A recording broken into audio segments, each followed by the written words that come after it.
Yeah, okay, listen. You just gave the little homie, you know what I mean? And that's just the way we talk, because he's a man just like us, same everything. So y'all understand, because you get these rat bastards and flip-flop wearing and public trolls that say little homie, don't mean he's littler than us. Because I got my other brother up here, Bootsy, and these are men that's younger than us, so we just say little, but they're just as big as we are in stature, because they have the same 7.5 ounces of brain cell.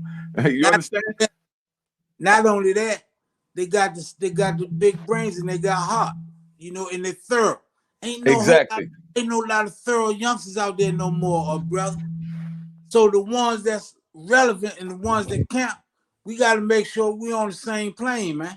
Let me bring Eyone up. I'm gonna introduce them to Eyone real quick, man. This is Eyone. Eyone, you ready, family? You know what I mean? And I got my man Bootsy. I'm gonna bring him up too to show you, our soldiers that followed behind us that became generals and our equal. You know what I mean? Because they're from different generational gaps, but that don't mean when you say little that you're sonning them. We don't do none of that. You know what I mean? Right. Here go the big homie, because even though he's younger than us, he got little homies that, listen to him, and he's moving the youth.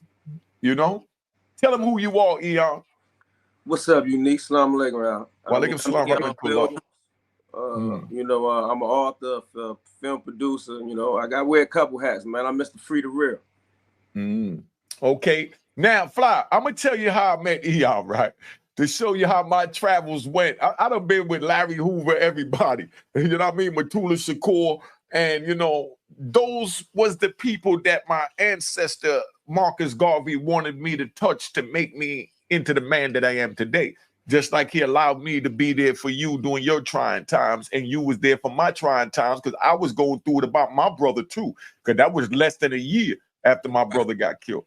Right. I'm in Lee County, Virginia, and I see this light-skinned, thick little young brother sitting out there, and I see all the little, DC dudes running wild, and his whole style was immaculate, was on some general time.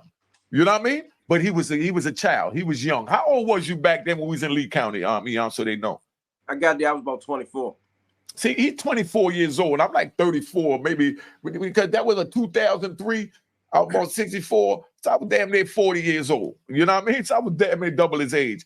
But when I seen the way he was moving and we started kicking it, he told me that he wrote a book. I started writing my book of Ruin Harlem, but I didn't really take it serious. And he gave me a published book called Fast Lane. Make sure y'all go. Where's that book at, Eyone? Oh, everywhere books are sold. You could always go to EyoneWilliams.com and get it too. Okay. All right. That's his thing flashing along the bottom of the screen. This is how we show love to our family over at Unique Mecca Audio. This is for us. That's his right there at EyoneWilliams.com. Now, I read a book, Fast Lane, that took me beyond the walls of the prison for the time that I read it, where I was running through it because it was a page turner, that I had to slow it down, Fly. You know what I mean? Because I didn't want it to end. So when I was done reading it, the first thing out my mind is I went to see Eyone, and I told Eyone, yo, you need to make this a couple of books. You know what I mean? Because there's so many different stories in this. I don't know why I'm hearing this echo. Hold up. Oh, my man called. Yeah, it was so many different stories in it, but the book is fire. If you haven't read it, go read Fast Lane, man. That's one of the best books I ever read. And I'm not saying that because he's here. I give flowers where it's due. Right. Me and Eyone kicked it, and he told me what he was doing. And at the time, I was still, moving around on the compound and coke. I'm still wilding. I'm going to keep it 100. You know what I mean? Smoking weed, I'm doing me.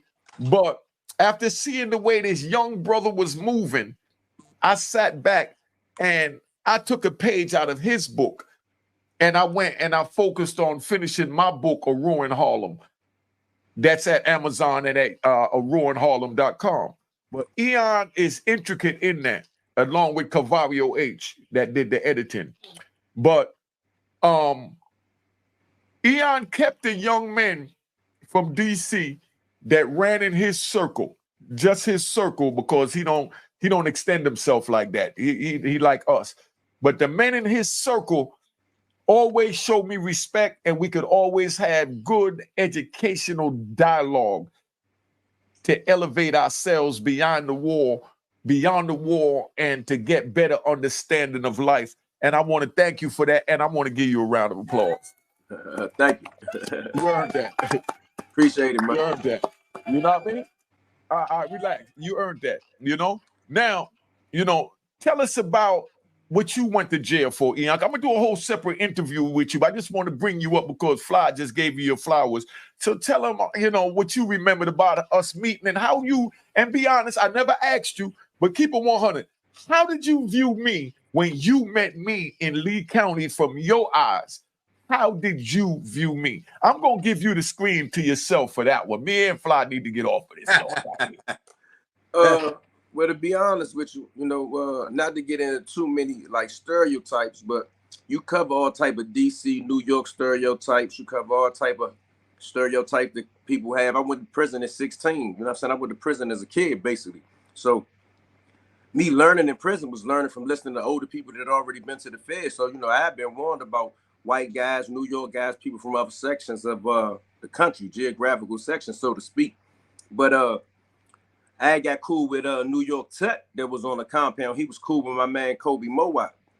So that kind of like it, you know, that kind of like it eased my my stereotypical views of New York guys. And by the time I met you, you know what I mean, I've been on a United States penitentiary compound. Like a lot of times we talk about these, everybody said they've been to the feds. I'm not trying to take nothing away from nobody in the feds, but you know, you might be able to cut the line at Petersburg Low. You know, if you cut the line just a child in Lee County, you might get your head chopped off. So I was a young person in this type of environment. My morals, my principles, my values was different. So by the time that I met you, if you didn't come off as a man, which I salute you for, you know, I would have never even opened up my God for me and you to be walking and talking together. So, you know, I will say that you definitely, man, inspired me to feel like I had some type of jewel in the rough, because a lot of my homies, they weren't on what we call urban fiction. So, you know, they was just encouraging me to do something positive because they saw me doing that. You know what I'm saying? I was a young homie that was on a compound that was quote unquote creative. So, you know, that's my recollection of remembering you and meeting you.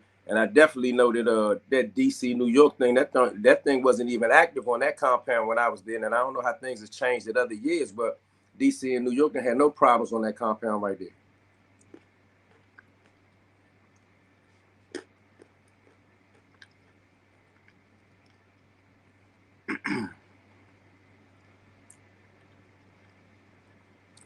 I can't hear you, Unique. Excuse me. I'm talking to my elder right now. You know? Yeah. Nah, it's on. It's on. They can hear me. You know? Now, so many people at the time, they had it misconstrued. You know? It's yours, Fly. Hey, Fly, come out. If you can hear me, come out and come back in like you did before. You know? All right. Hold up. I hear you. Hold on. All right. Could you hear me now, Fly? You still can't hear me? All right. Come out. I hear you. And come out and come back in, Fly. Okay. Let me take him off so we can finish this. Hey, Eyone. Yeah. So tell them about your new book real quick while I hit Fly up and let him know to come back in. And Bootsy, don't go nowhere. All right? Yeah, I mean, my latest book is a book called Hellraiser Honeys. And it's just an installment of really the end of a trilogy that I had. It was a book series that I had called Hellraiser Honeys. It was kind of popular. And a lot of people enjoyed part 1 and part 2. And I wrote part 3 to kind of close out the whole scenario with that, so the fans said, man, enjoy it while I've been doing some other things. But Hellraiser Honeys 3 is just me going back to some of the roots that I started writing in urban fiction that people liked it. I kind of moved on to do some other things, but I did finish that, and I still had some other stuff for people that's really into urban fiction. I still got a few things for them. But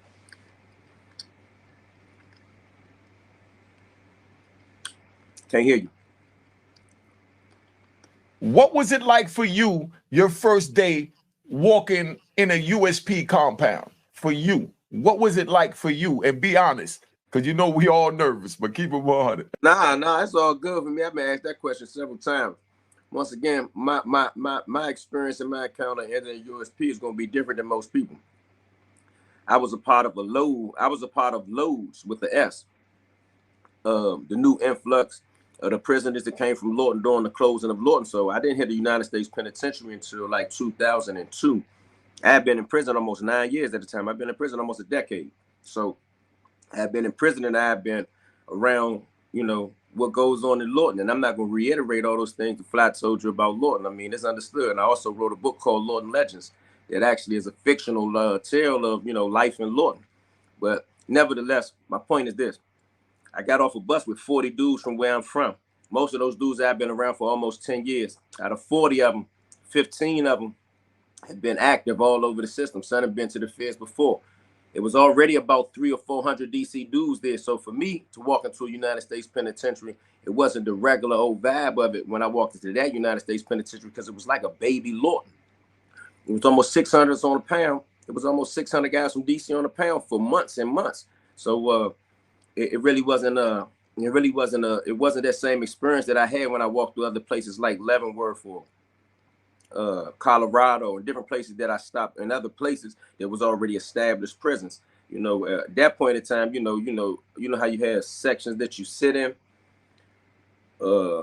The sections that you sit in was kind of like, you know, they was decided on those bus loads. The whole prison, the order of the prison was pretty much established on those bus loads. So, you know, DC kind of like established that whole prison. And that's not to take no credit for nothing. I'm just saying it was just an unfortunate timing of Lawton closing and us being stuck in all these private prisons for over, well, probably, I think I was stuck in private prisons for maybe 6 years. So I spent the last 13 months in a place called Sussex, Virginia, where they used to have a death row at. We're really across the street from where they used to have a death row at.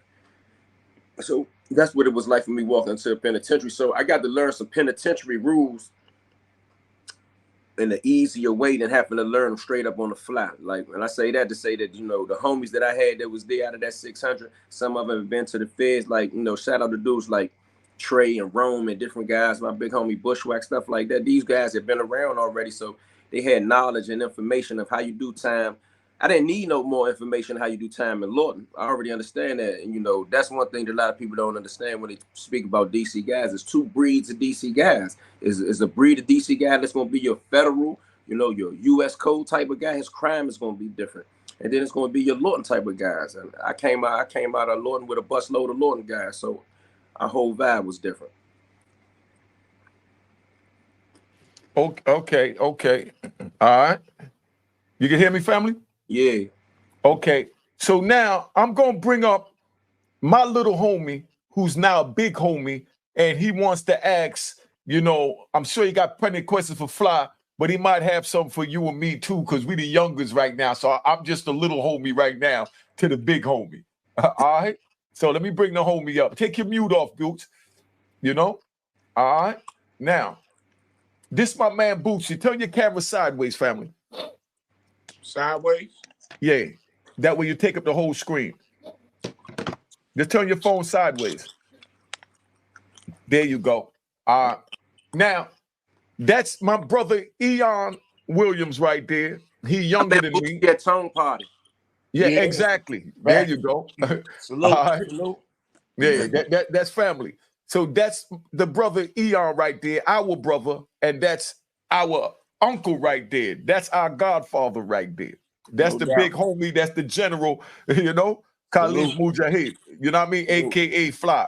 Now, I'm going to get off the screen. I want you to talk to Fly because you've been listening to the interview and you ask what you need to ask, you know what I mean, to Fly from what you heard so that it might be able to answer some of your questions and deter some of the youngins to think that it's cool to get caught up in the bull crap that we got caught up in and don't want to glorify it.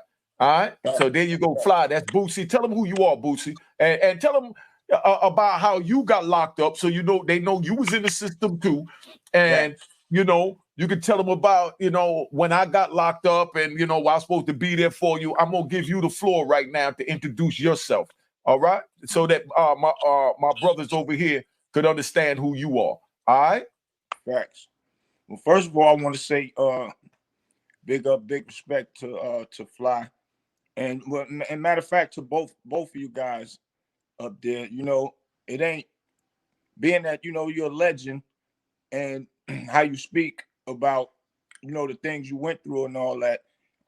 It's not to glorify being in jail, but it's still a fact of being a legend now to be here to let these youth know what you was just saying. And I want to say I was sitting over here eating popcorn and enjoying what I was hearing, man, because it's serious how you say that the police will lie on you just to get a case and just to take a black strong man down. So I want to give thumbs up to that, and thumbs up to the homie that he said he listened to Unique. He wouldn't have never even let Unique talk to him if he didn't think Unique was of sound mind the same as his, and a person that he could learn from. So big ups to that. And I really wanted to find out real quick before I get into everything else, was what made you, after you said, yo, you was wilding every day, you just woke up with another day because you knew you had life and you was like institutionalized. I want to know what made you say, yo, I got to stop this shit. I got to fight to get out of jail, man. That's what I want to know from Fly. Can you know what happened, brother? Let me tell you what happened to me, man. In 1995, when they scheduled me to go to trial, right? Not all the dudes, but a rack of dudes that I used to have with me every day in Lawton. Dudes that used to say, Fly, I'd die for you. I used to pay their rent. I used to make my wife take the woman home. We never ate jail food, ate street food every night. The ones that smoke, I made sure they smoked. The ones that drink, I made sure they had a drink. I used to fight for them dudes. And man, some of the dudes that I thought loved me like family marched up in that courtroom and got on that stand for the FBI and the government and pointed me out and say, I did this for him, I did that for him. And everybody in the courtroom that was watching them walk, they said, ain't that so-and-so? He gonna take the stand against Fly? And one day, brother, my sister, she says a Muslim brother named Morris Salakhan sitting back here in the courtroom, and he said he wanted to come over to jail to visit you on a religious visit. So I said, yeah, all right. I'm still arrogant at the time, but my mind is boggled seeing these dudes march up in that courtroom and take the stand and allow my one dude say he was my right-hand man, so my daughter bought him an ounce of heroin in the pussy. I told my lawyer, subpoena his visiting record, man. We got to prove that this dude is lying on my family. Make a long story short, the Muslim brother came over to jail to see me. His name Morris Salakhan.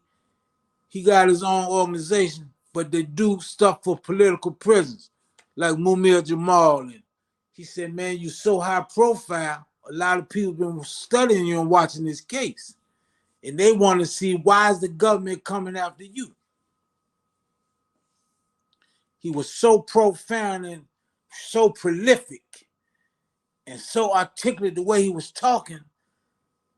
And this is why they come after Malcolm X. This is why they come after Nelson Mandela. That's why they come after Huey Newton, the Black Panthers, George. They hate brothers with power. So he say, it don't make no sense that these people coming after you and you've been in prison since 73. You ain't been on the street. His second visit, I said, brother, what do I need to do to become a Muslim? He said, you have to take your Shahada. He said, but that's not my reason for coming to see you. I said, man, I think I need to become a Muslim because that gangster lifestyle ain't working for me.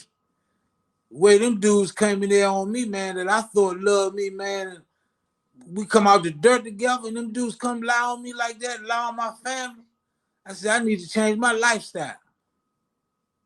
He said, you need to take your Shahada. La ilaha illallah. So I took my Shahada. He said, you have to choose a name that fits your personality and your character. I'm gonna send you some books. But I had a girl used to call me Khalif anyway, a Muslim sister. I said my first name gonna be Khalif. My middle name gonna be Abdul Qawi, the strong. My last name gonna be Mujahid, a fighter in the way of Allah. I took my Shahada, brother, went back to my cell and faced the east, and I started crying, praying to Allah. I went back to the feds and I told all my homies, I said, man, hey, I'm a Muslim now, I ain't cursing. All that other fitting out. They said, go ahead, man, you stunting, you trying to pull a move. I said, man, I'm serious. I gotta change my life. I said, man, because all that tough guy stuff, all that old gangster stuff, man, and running stuff, they just got me life.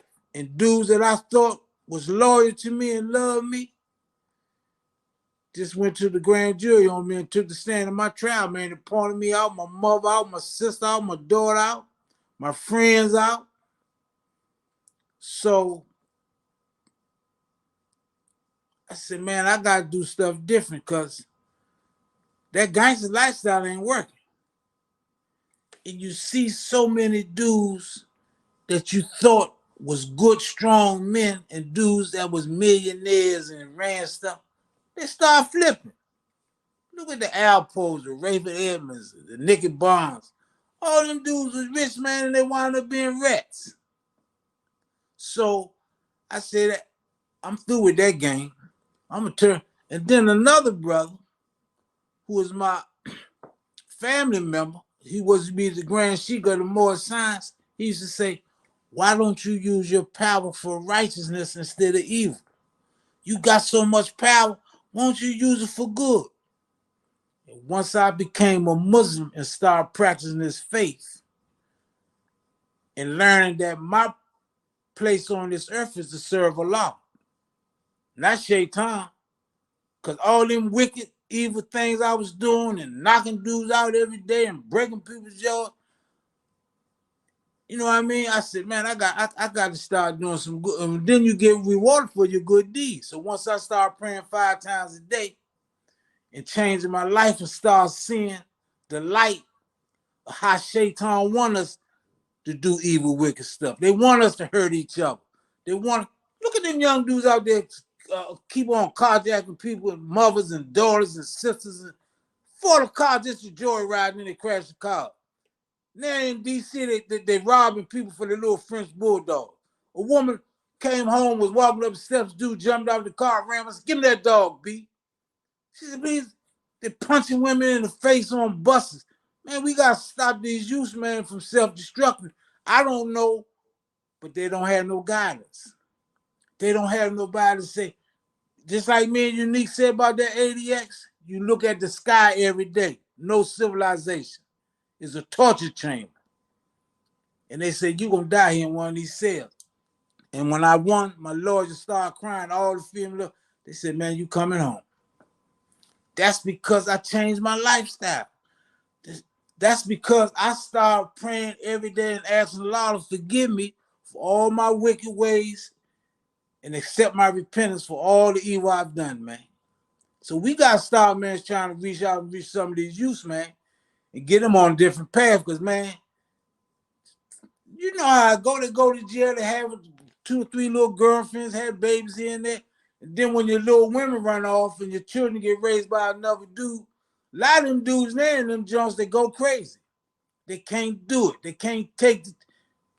Man, it's a shame that these dudes don't realize, man, that's what they want. They want them to keep killing each other. You killed him, we lost a black life. We give him life with no parole. So we got rid of it. It's self-destruct. We got to start doing something to try to reach these youths, man. I don't want nobody in jail. See my point? So we got to do what we got to do, man. This is why we need this platform. That's a fact. Every day I come out, Eyone can tell you, every day I go all over D.C. and do this. Welcome home, champ. We seeing you on Eyone's page. They say, man, we seeing you on Eyone page, hitting the bag, you still shop. Man, we know your story. Welcome home, champ. So, man, we gotta do what we gotta do, man, to try to reach some of these youths, man. so they won't spend the rest of their lives in them jail cells, man. Yeah, so where I come from, 1992, you know, I ended up, you know, I met Unique through one of my friends. I used to just see him riding around through Harlem, and I used to be like, and you know, AZ, I was working, you know, around with AZ and all them back in the days. And when AZ left the game, I still was out there, you know, like AZ is like the person that I looked up to at the time. When he left the game, I was stayed in the game. So, you know, I was regulating with me and my little homies, and I seen Unique ride by something new every other day and stuff like that. And I seen one of my homies that was with him. So I was like, yo, I said, yo, who homie you being with, riding up and down and, you know, being in the park, and he told me who he was. I said, man, I need to meet him. Long story short, he introduced me to Unique.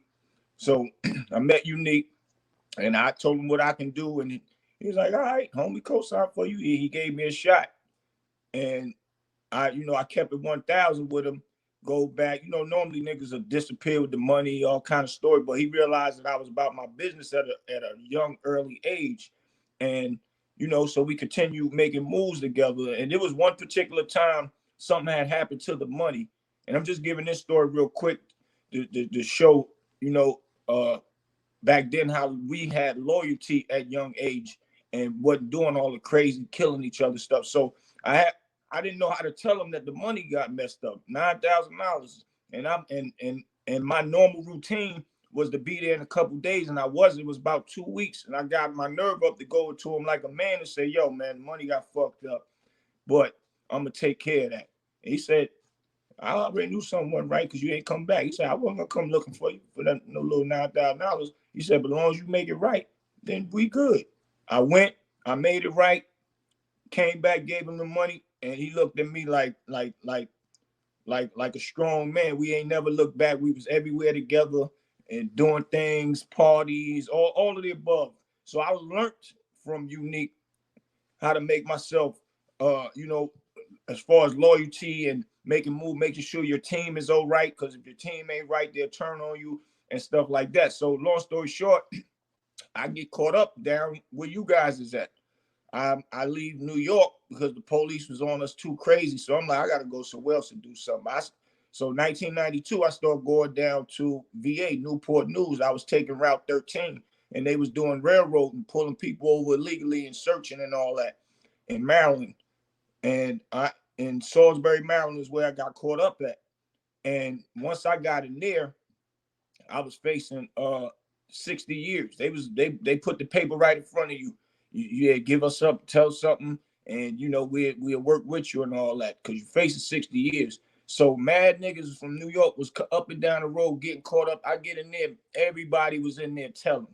They was giving niggas 20 years for a little pebble crack rock. Niggas, grown men coming back crying, got 20 years. I'm like, damn, I'm from New York.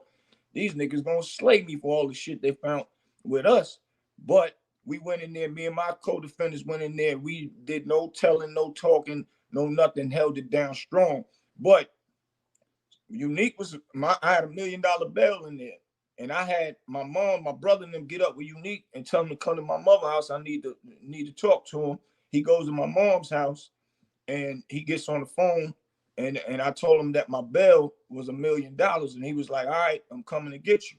Don't worry about it. And I always known him to be a man of his word. So now I'm sitting back waiting to pack my bags. Week go by, 2 weeks go by. I'm like, damn, man, I'm calling my mom's. I'm like, Mom, you ain't heard from him? She said, I ain't heard from him, baby. His phone going to voicemail, all of the above. So one of my homies get caught up on Route 13 and come in there that I grew up with, and I see him in there. I'm like, so we talking. It's about a month now. And he was like, yo, man, that's messed up. What happened to your bro Unique? I was like, what you mean? What happened to him? He's like, man, the feds jumped out on that nigga and snagged him. I'm like, that's why this nigga ain't come. Wow. So I end up having to, you know, stay. I said, I just laid on down to just wait to go to trial. So I go to trial, take a judge trial. Because by law, we didn't sign no paperwork for them to search the car. So I'm thinking a judge gonna abide by the law. They ain't want to do none of that. That judge knew we was guilty before we was even sat in that courtroom, that he was sending us back. So I ended up in Jessup in the cut. So I was down your way in the cut, and I got 5 years from it. When you was going to trial, I was getting out in 95. So I went and did I got out and I moved. My mom's had moved back to North Carolina. So I started going to North Carolina, and I got back up with Unique while he was in there. So what I did was hold my brother down the whole 26 years he was in there after I got back in touch with him. And, you know, that loyalty thing is what makes us powerful. And what's going on right now with the youth is no more loyalty is above. The snitch game is the end thing now to do. And people don't understand. Most of them understand, well, if I get locked up, I got to get these cars, money, girls. If I get locked up, I just find somebody to tell on. That's embedded in them now. And the big homies to these little guys out here are just somebody that probably got a good fight game, but no smarts. So they following the big homies that don't have no smarts, and they just a thorough person out here and sending them on dummy missions and got them doing dumb stuff. Because what you just said, I always tell niggas, like, if you the head of the Bloods and you got so-and-so amount of dudes with you, you know how much more money you could get by sending them to do the right thing. For instance, a party, get some flyers together. You got 10, 15 dudes. Each one of them can bring 10, 20, 30 people. You charge it 30, 40, 50 at the door. Everybody out passing flyers out. They'll start generating some money. And then their mind will be somewhere else. But nobody is thinking like that. And half these dudes don't even know the law. So when they get in there, they mind and their mental is messed up. So what I'm about to create right now is a program that will teach these kids their the constitutional law.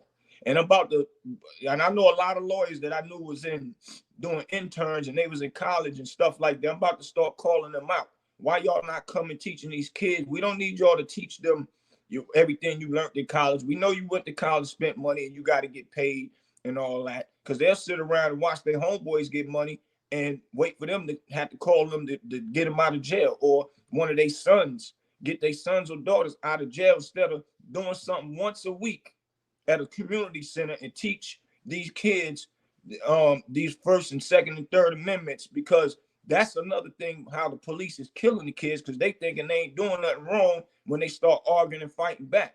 But if the police pull up on them and they know how to say, yo, I got freedom of speech, you can't search my car, and they know how to spit it back to them. And if they learn to just put your hands behind your back, don't never fight, more of them gonna come. And eventually it's gonna turn to something, they shoot you and kill you. You handcuffed, beat you down, now you're dead. Just put your hands behind your back. We got to create that type of system. Put your hand behind your back, get in the car, know that you're gonna be on. It's gonna be a lawsuit if they violate your rights. Don't give them a chance to say obstruction of justice, you was resisting arrest, and all of the above. You don't have to give your ID if you're in a passenger seat. If they pull the driver over, you don't have to say who you are at all, unless they have a particular reasonable of suspicion to think you did a crime. If you ain't do a crime and you wasn't driving no car, or you was out on public property, you don't have to give no ID, and you tell them I don't want to answer questions, period. And these lawyers need to start passing their cards out so kids know that they got a lawyer on standby as well. So I'm gonna do something I got a spot down here. We getting ready to do something like once a week, and I'm gonna show them videos of these police, how they violate people, so they can learn and see how it actually happens. And with these guys that do cop watching, and they talk to the police and tell them, I don't have to answer your questions. No, I don't got to show you ID. The kids need to see this.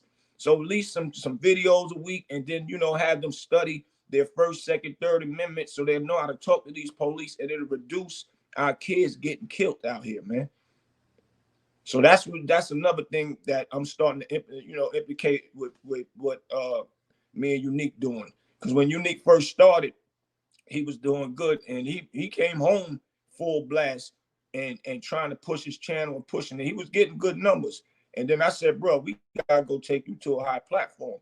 And my thing is, take my brother to a high platform. I'm not gonna hide it if I got the insight. Let my brother get back on his plateau, because once again, now my brother, and I didn't have my YouTube page up yet, and I was already on Queen's Flip, and I was did about 500,000 views. If I had my page up, I would have been straight. So I took the insight I had and gave it to my brother, and he went up there, and I'm like, yo.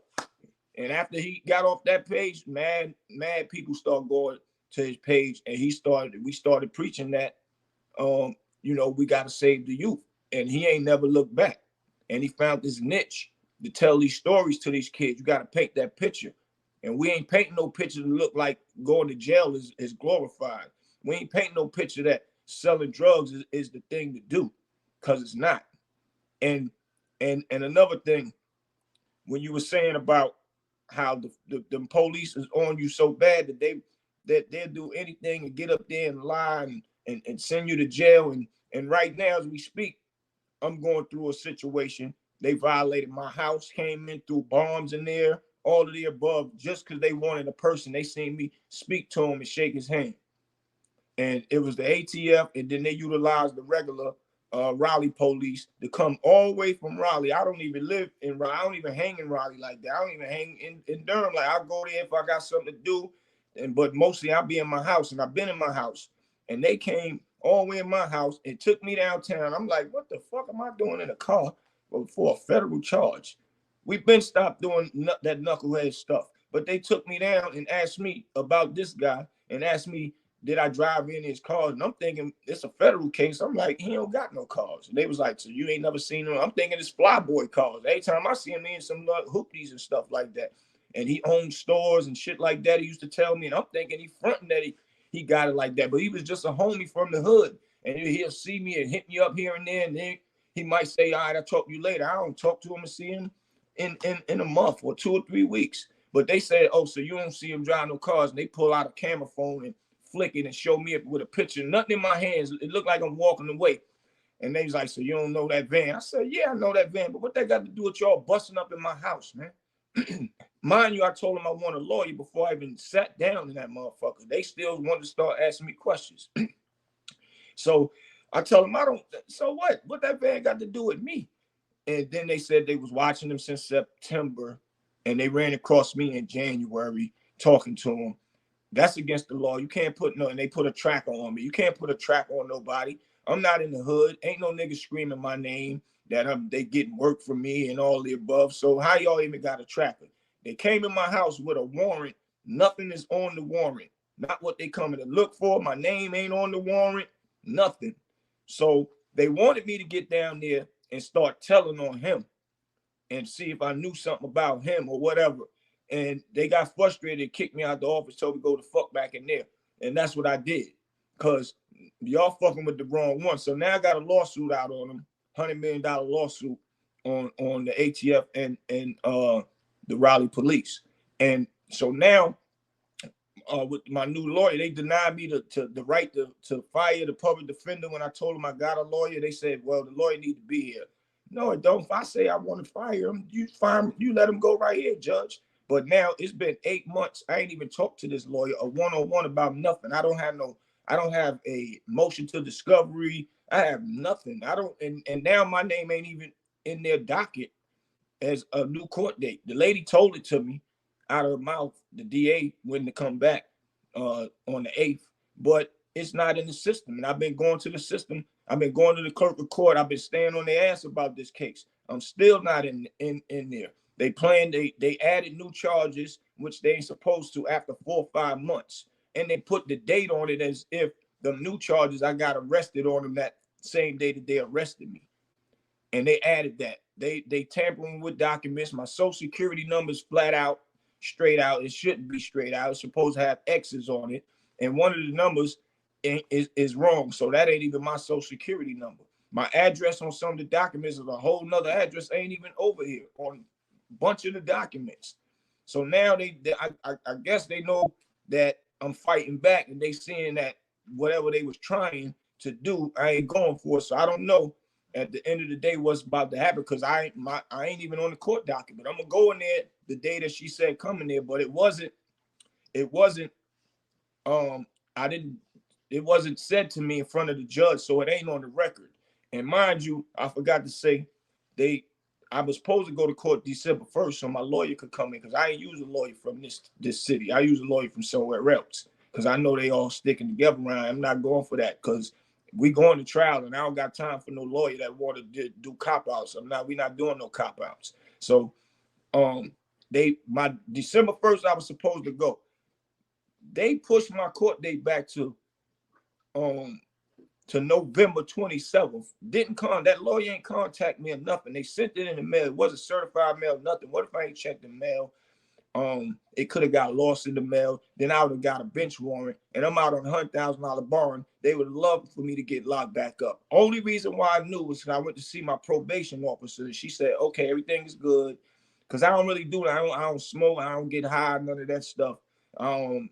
So now, and I paid all the money up. So really, I'm on probation to be on there trying to get off early. So she told me my court date was the 27th. I went to the clerk of court, got that paperwork, and it said the 27th when I was supposed to go on December 1st, and nobody contacted me. So now I'm seeing they trying to snake and railroad, and I'm only saying all this so these kids that is listening, pay attention to your case, because they'll try you. And don't do all that talking. Just do more being active in your case. And when I went there to the clerk of court, it damn sure was the 27th, and it had my regular 2 charges that I've been having for 4 months on there. So then when I go back another time, I see extra charges up there. And they didn't know that I had papers already with the regular 2 charges with the dates on it. And it's showing that they tampering with the paperwork and trying some slick stuff, man. So yeah, bro, you absolutely right. We gotta fight for these kids because they not knowing the law, and they going in there getting messed up. All right, hold up, Bootsy. Go ahead, Fly. I'll say something. Man, you are very intelligent. You know the law. And whatever you do, don't go in there with no lawyer that ain't gonna do what you tell them to do. Facts. You know what I mean? You gotta, man, see, that's how me and Eyone be talking. Eyone be saying, Fly, I know the law. Facts. I know my rights. I ain't gonna let them do anything to me. Man, I'm glad you with Unique, man. Y'all gotta stay on top of each other. You said something, man, that's the key and one of the main principles that I live by now. Loyalty. Right. If you don't have loyalty, man, from those that you embrace, those that supposed to be in your circle, you ain't got nothing. Loyalty. Me and Nasir, Wayne Perry, we used to talk about that every day. Loyalty, man, is the key to survival. Cheers, cheers, toast the crime, toast the crime, the crime, the crime, the crime. What?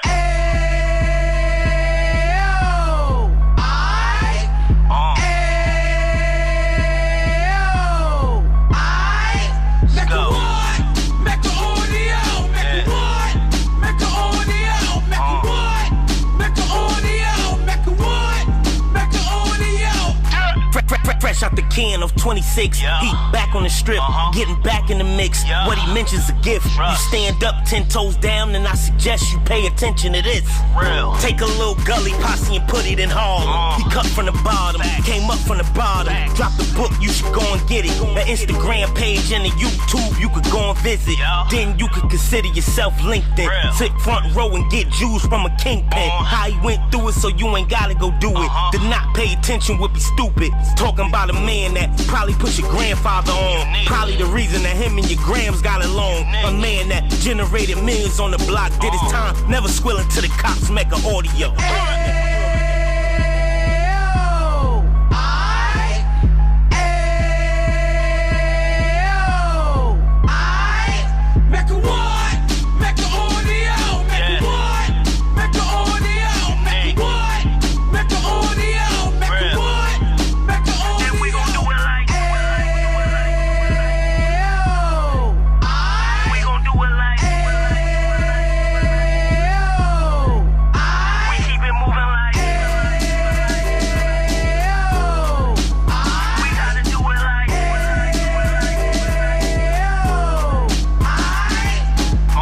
Get it live like 2 G's in the 90s. Drop top beamer so shiny. I let shorty go, she was whining. Treat her like my past, she behind me. Spend a couple bands on the Dapper Dan. You be back again, getting green like a Packers fan. No cap, it's a roaring uptown. They be horn uptown, Dominican bust downs. Now we on the positive, we got a lot to give. Now he trying to stop the kids from being inoperative. So take heed, homie, lend an ear. He started in uptown, he gon' finish dead. But now it ain't about selling drugs, buying cars. It's about buying property to make the community ours. so we can give back to the youth them. Cause they the truth them, and bless up to all the root men.